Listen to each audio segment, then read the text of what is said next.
Welcome back to my YouTube channel, and today we're going to talk about something great. But first, I'm gonna need you to hit the subscribe button, okay? Is that clear? Good. Now, let us get into it. Because our glorious half-breed is back. Welcome back, Alucard. And right next to him is our glorious king, Orox. Murderer of mothers. And by the title, I know why most of y'all are here. You're here to laugh at me rant about a show you have probably never seen and say, how can you ever compare this to Arcane? Well, I'm going to, because in my humble opinion, I love this way more than season 2 of Arcane. Now, granted, Arcane is good, but honestly, these people tell the backstories of their characters really well.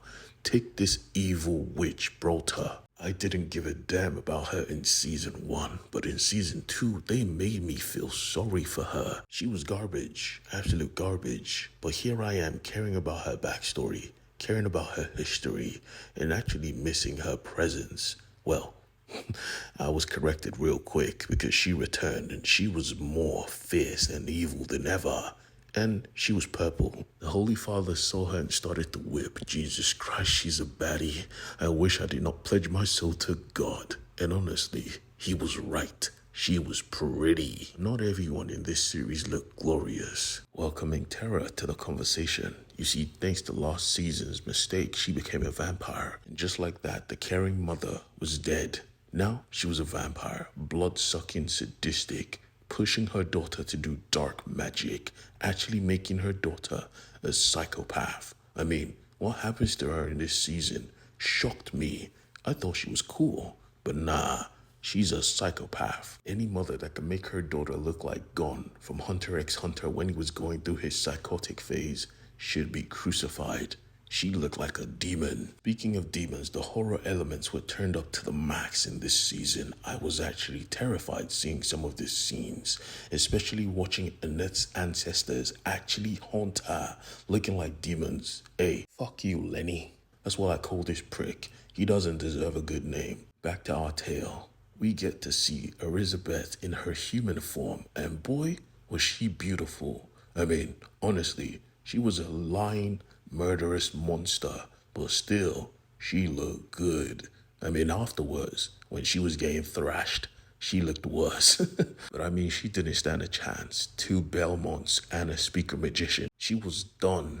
Thankfully, she wasn't the main baddie of the season. But let's put a pin in that and talk about our glorious half-breed. Oh my God, I love Alucard. Seeing him on screen again brought back the vibe. I mean, no diddy, he looked good. He looked good doing his thing. It wasn't even just him. Like the art direction and the cost for every episode just went up 10 million.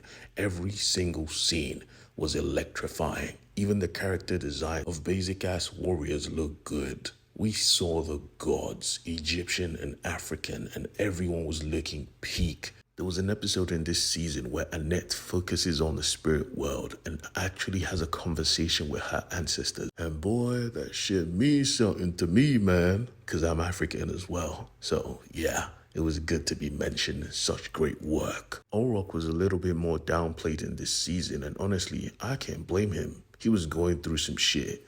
His boo didn't want to talk to him. He was alone, and he got branded on his forehead. Jesus Christ. Disregard the shadow in the background. We don't know who he is, so let's talk about who we know. Richter Belmont was on a roll this season. I mean, they looked at him as a kid before, but he don't play about Annette. When him and Alucard pulled up to face Drota and locked in, boy, I was in the zone. I mean, a lot of people locked in this season, even Just locked in. But compared to Alucard, the Prince and the glorious half-breed, and Richter, the new generation of Belmont, these guys were a unit. They fought like Prime Trevor and Alucard, like twins who knew what the other was thinking. I mean, they were facing off against a literal goddess. Shorty had Alucard popping his father's moves. She had Richter following the freaking meteor to space. And boy, when she held them in her grasp, I thought it was over.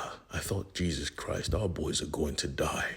But Richter locked in. And when he locks in to protect Annette, that was the moment I knew this was no longer a boy. This was a man, and this man was the Avatar. No, I'm serious. He was using ice, fire, electricity, all of that cool shit. And he was holding back a goddess. The combos came in flurries of waves. And when Alucard gave him his sword and he grasped that blade and the blade started to glow, I said, Jesus Christ, Arcane is amazing, but this is my shit. This very moment had me electrified. The impact frame just made it better. Oh my days. So yes, that is why I think the show is better than Arcane. But don't take my word for it. Go try it out yourself. Oh, screw you very much, Lenny. Peace.